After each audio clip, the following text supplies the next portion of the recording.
Coffee? Please. No, thank you. Pardon? I don't want a coffee, Geoffrey. But you just said... I've changed my mind. But you always have a coffee, Beryl, every day. Yeah, well, I do want a coffee, Geoffrey. Ah, you've changed your mind again. It's just that I don't really need a coffee. Oh. Some sort of trick, isn't it? No. No, it's 5 new pence a cup. Well, I get the coffees in Beryl every day. 2 cups, 10 new pence a day, 50 new pence a week. That's about £25 a year. Well, think what we could buy with that. 2 cups of coffee every day. I mean for the house. Or the flat. Or the wigwam, Geoffrey, but we've got to have somewhere to live next April when we're wife and man. Man and wife. What's the difference? Well, unfortunately, Beryl, men do get regrettable urges to Percy filth after eating egg and cress sandwiches. Geoffrey, please refrain from fondling my left kneecap. I'm not. You are. I'm practising gear changes. Up into second, across into third. Geoffrey, you're being devious. Underhanded. In a respectable sandwich bar. Jeffrey. You've not swiveled your leg away, Beryl, to signify disapproval. Honestly, what egg and sex sandwich? Cress, Beryl. Egg and cress? If you've done, Chuck, and we've got a bit of a stampede on today. 2 coffees, please. You're a pretty cool chick yourself, kid. A thought has just struck. How are you fixed for Thursday? Oh, somewhere exotic. Have you ever been around the back of S02E04? I'll take 5 and blow the scene, man. Oh, what's the matter? Well, it's private. It's a bird, isn't it? It's not a bird, it's Beryl. Hang on, Chunky Chop's freak face has just walked in. Thank you, Roland. It's a groovy doll, that. Hello, Beryl. Freak face the fiancé speaking. Yeah, Roland says you're a groovy doll, Beryl. Right. Beryl says you're a gas. Oh? Oh, well, yeah, I suppose he must be if you say so, Beryl. What? Dead drooly. What? Oh, we always go to the pictures on Tuesday. Well, I know we don't need to go, Beryl, but all night? Well, no, I haven't got anything against your mother's television set, Beryl, but it's just that she... Is she? Going out? Oh, well, yeah, you're right, Beryl. I mean, we may want to go, but do we really need to go?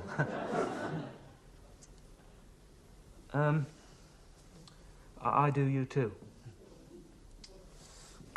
Bye.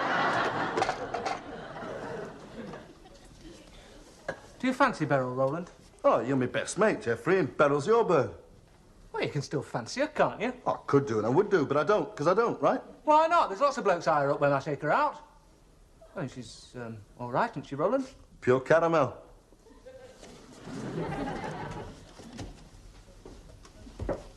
I mean, I only asked because she seems to think you're all right. Oh, she's just trying to mix it, put the thumbs in. What do you mean? She's desperate to get married. Oh, now, come on, Roland. I mean, Beryl might want to get married, but she's certainly not desperate. She is as desperate as a packet of poison, mate. Well, I don't understand why she's trying to mix... Because a fella's best mate, Geoffrey, is a bird's biggest threat. Who might persuade you not to get married? Me, Beryl's mum, or Beryl? Oh, forget it. Well, what's all that are you fixed for Thursday round the back of our settee about, then? It's called knocking yourself out trying to think of something to say. I don't see Beryl Thursdays. Thursday's my night off. I know. She always steams her face on Thursdays. Well, to cleanse the skin of impurities. It doesn't take all night to squeeze out a few blackheads. Just you say that again, Roland. Well, it doesn't take all night to squeeze out a few blackheads. All right. Oh, it's a definite type of bird, is that? They always steam their face on Thursdays, always shave their legs on Fridays, always soak their corns on Saturdays. I happen to love Beryl, Roland, warts and all. And what night does she do them? That doesn't deserve an answer, Roland. And that's what people say when they can't give one Geoffrey. Anyway, how do you know that it's love?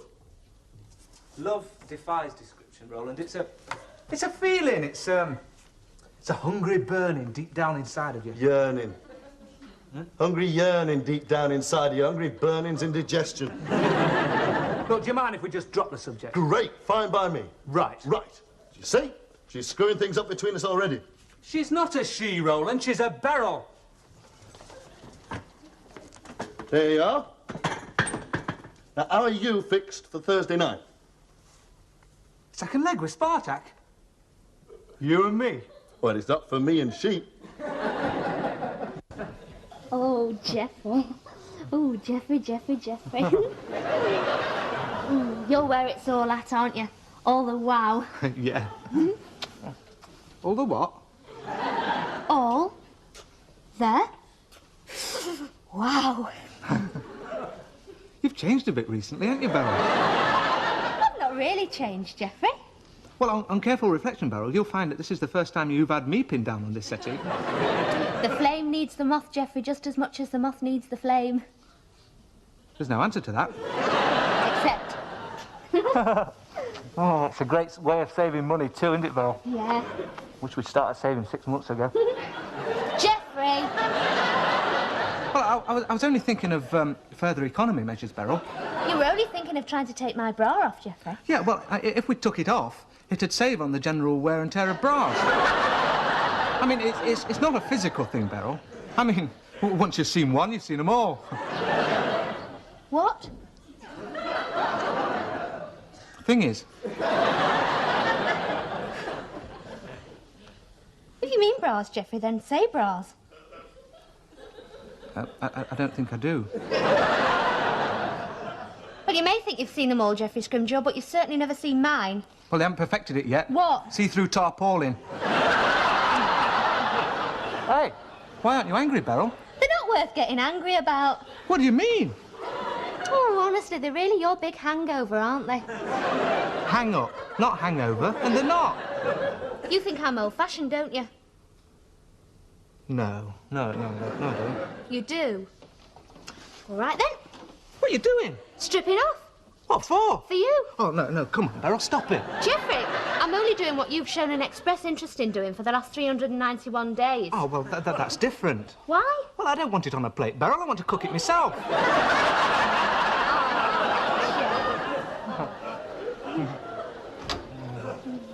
Just ignore me. I won't be but a moment. Good evening, Geoffrey. Is it a fall or a submission? Hello, Mrs. Battersby. You're supposed to be out making lampshades for redundant pit ponies. Anyone could forget a lampshade, Beryl. It's a perfectly normal human failing. I'm quite forgetful myself at times, Mrs. Battersby. Oh, that won't do, Geoffrey. You must learn to concentrate. It's just behind you, love. Would you mind passing it over? Certainly, Mrs. Battersby. Your lampshade is my command.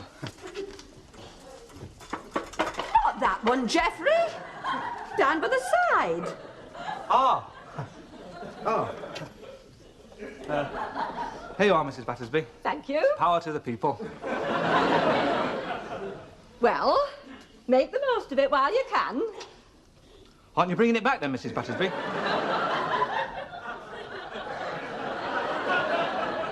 I'm talking about being engaged, Geoffrey. Make the most of it while you can. Oh, thank you. I've been engaged myself, you know. Oh, yes, it's rather like the calm before the storm. I had heard that parents, once upon a time, used to let engaged couples sleep together. Mrs. Battersby. In the same bed with a plank down the middle to separate them. Is there nothing nice on television, Beryl?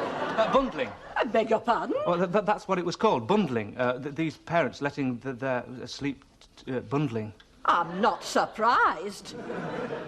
You didn't tell me Geoffrey was such a mine of vile information, Beryl. I saw Mrs. Garstang today, Beryl. Their June's just got engaged to a joiner. And the things he's done for Mrs. Garstang. Completely gutted the kitchen. Built beautiful wall units all the way round. He's building a storm porch for her this weekend. If ever you want to open a bank account, Mrs. Battersby, please. I've got a feeling your mother will never love me like a joiner-in-law. What are you doing? Making a mini. But that looks like, A tea towel. Well, we've got to save where we can, Geoffrey. We're not saving much on tea towels, are we? Seems a bit drastic, doesn't it? Why don't you have a look what's on the telly?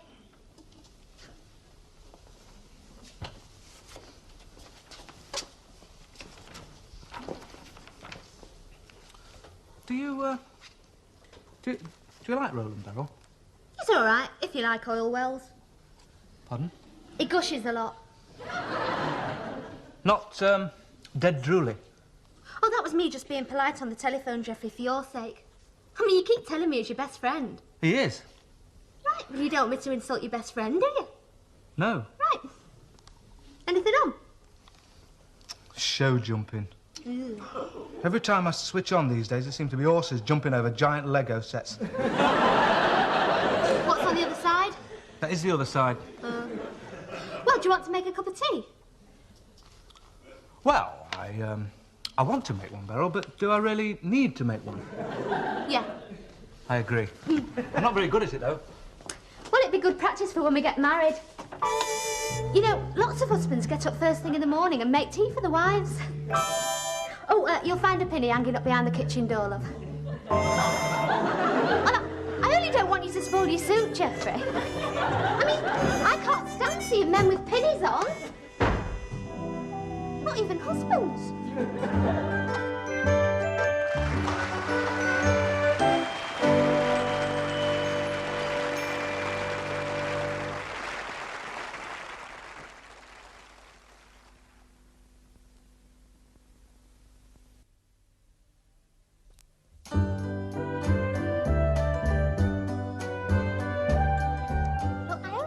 I didn't want you to spoil your suit, Geoffrey. I mean, that suit has got to last us a bit longer, hasn't it?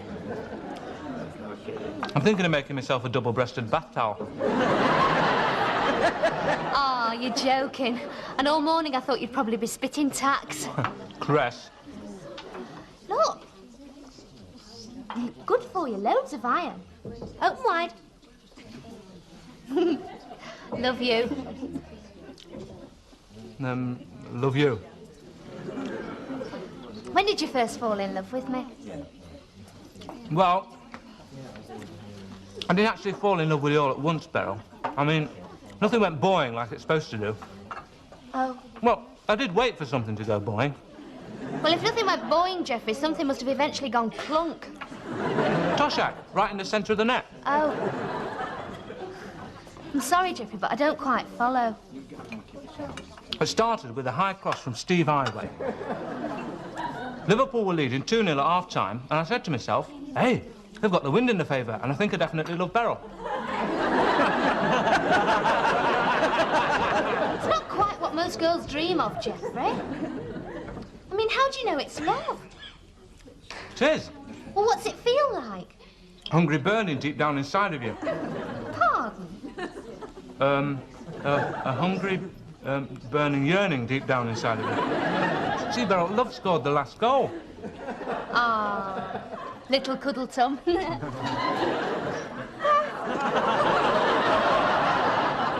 bet you're only saying that because I've got £42 in the post office. I didn't know you had, Beryl. I haven't now. I've drawn it all out. Hey, it's not safe carrying large sums around in your handbag, Beryl. Be safer in a bank, wouldn't it, Geoffrey? Is your bank safe, Geoffrey? Well, we do have £2,000 million deposited with us. Right. Well, that's £2,000 million plus my £42 plus this week's wages. £12.43 new pence after stoppages. Mr. Molyneux, the manager, always falls about when we get a new account. My mum's been very good to us, Geoffrey. I usually give her £4 a week for me keep, but she says that we can save it up now we're getting married. Oh. And I'm determined to try and manage off £2 a week, bus fares and lunches. What about makeup things? Well, I've got Iris Underwood's eyeshadow. She's gone country girl. I've got Brenda Cheatham's mascara. She's going steady with a skin diver and they mostly meet underwater. That's a present from my mum. And that's a present I bought my mum, which she doesn't like because it's too obvious for a widow. Suppose if I slogged away all week in a bank, I'd earn pots more than £12.43 new pence. If I did your job. A bit more. £5 a week, bit more. Jumping Martin Chivers, is that the time? Well, if you're ready, Beryl. Jeffrey, we've got 10 minutes yet. Oh. Oh, yeah. Great. Are you needing, wanting, craving or gasping for a cup of coffee, Beryl? No, not now you mention it. You are clever, aren't you? No, I'm not. Yes, you are. I bet you must get paid at least £10 a week more than a dizzy little thing like me. Thereabouts. Thereabouts? Well, I get paid monthly, Beryl. I'd have to work it out. How much do you give your dad for your keep? Ah, well, I pay him weekly. Yeah, well, I mean, how much do you pay him weekly? It's not a secret, is it? About £8. About £8? Yeah. You don't know exactly? Well, exactly. I mean, the actual amount which I actually give him weekly, £4.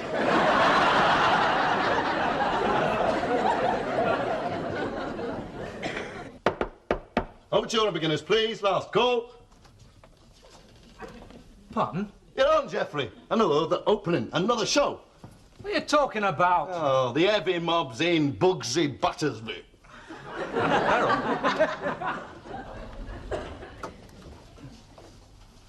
Hello, Beryl. Geoffrey. No, you don't have to talk down there, Beryl. I can hear you through the glass. Well, I've been thinking about bank accounts, Geoffrey, and I'm sure you're quite right. The best thing to do is to open one right away. Without delay. Jointly. Pardon? We'll open a joint bank account. But I've already got a bank account, Beryl. A joint bank account is the best way of knowing where we're up to. You see, I can put my wage in every week, less £2, and you can put your monthly salary in. Less, £2. I can't manage on £2 a week, Beryl. I'll give me Dad £4. Yeah, after you've paid your dad. Well, I've got several sundry expenses, Beryl. I mean, razor blades, for example. I mean, I buy a lot of razor blades. Razor blades aren't really a considerable sundry expense, Geoffrey. Well, it's not very fair, though, is it, Beryl? I mean, you put £13 a week odd in and draw out 2, and I put 20 odd in and still draw out 2. Geoffrey, we're saving up to get married. We're not drawing divvy out of the co-op. And a joint bank account is to provide for our joint happiness and joint home together. Well, I'm being penalised for things I don't do. I mean, I don't smoke. I don't. I don't drink much. I don't. I don't. I don't. If I did, I'd need at least £5 a week. Geoffrey, you do realise that next April you'll be endowing me with all your worldly goods. And you won't want it to come as a terrible shock. I'm very low on worldly goods, Beryl.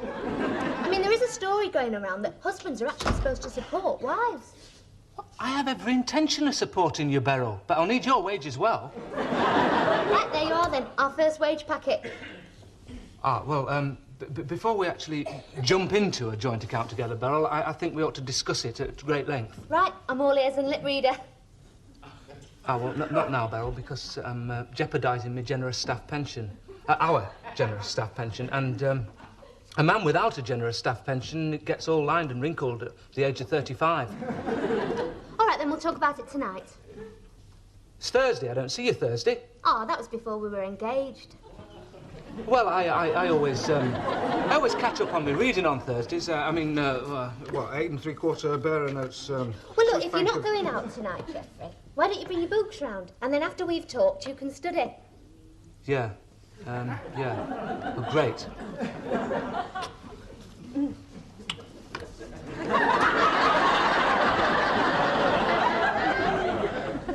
Everything all right, number one? No. I'm sorry, Roland. Can't come tonight. What? Missing the eagerly awaited clash between Polish club Spartak fighting to retain the cup for a second year and Malcolm Allison's mission to make Main Road its new home? But there's more to life than football, Roland. Talking about it, reading about it, thinking about it, what the hell's wrong here? Nothing. Oh, right. I believe you. Oh, me and him do, don't we? Look, you can always sell the ticket outside the ground, can't you? I don't want to sell the ticket. I just want somebody to go with.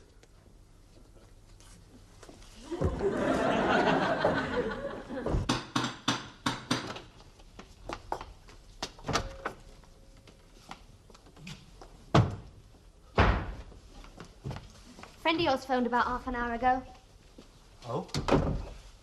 Yeah, your best friend. The one beyond all reproach, the nation's little sweetheart. Roland? Oh, what did he, Was he trying to get hold of me? You don't see me on Thursdays, Geoffrey. Till tonight? Roland knows you don't see me on Thursdays, Geoffrey. Then why did he phone me here? If you'd take off those rose-coloured blinkers, Geoffrey, you'd see that Roland phoned here because he thought I might well be free tonight. Free for what? Free to go to a football match with him and then to cut out a slice of the action in a very dark discotheque. Oh, you know, Roland chats up the birds on the blower all the time. I mean, it's just him doing his own thing. I mean, he probably phoned because... He asked how you were fixed for Thursday on the phone, didn't he? As far as friends go, Geoffrey, it's about time that Roland crawled back under the stone where his real friends are. And all the time he said you were trying to break up a friendship between me and him. And yet all the time he's trying to come between me and you. How'd you handle him on the phone? I said I'd meet him outside Main Road just before 7:30. I'm not with you. I'm not with him either. With a bit of luck, I've kept him hanging about. He might even miss some of the match. Geoffrey, you're not thinking Yes, of going I am, Beryl. If he's still there. Geoffrey, I don't think you should go... Shut up, Beryl. You're my bird, and nobody moves in on my bird and gets away with it, right? Right. Yes, Geoffrey. Geoffrey, we were going to talk about opening a joint bank account. Call in tomorrow, we'll do it then. Yes, Geoffrey. Geoffrey! Don't do anything violent, will you? I'll handle this my own way, Beryl.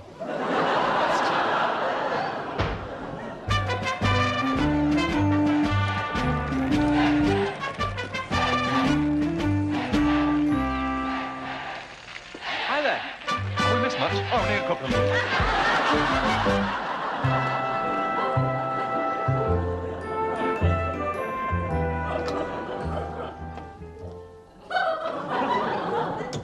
Hello, Beryl. Hello, Mum. Geoffrey not here? Yeah, he was here. And did you talk about a joint bank account, love? Yeah, we're opening one tomorrow. Oh, that's good. Did Geoffrey go home, Beryl? No. He'd arranged to go to a football match with Roland.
Thank you.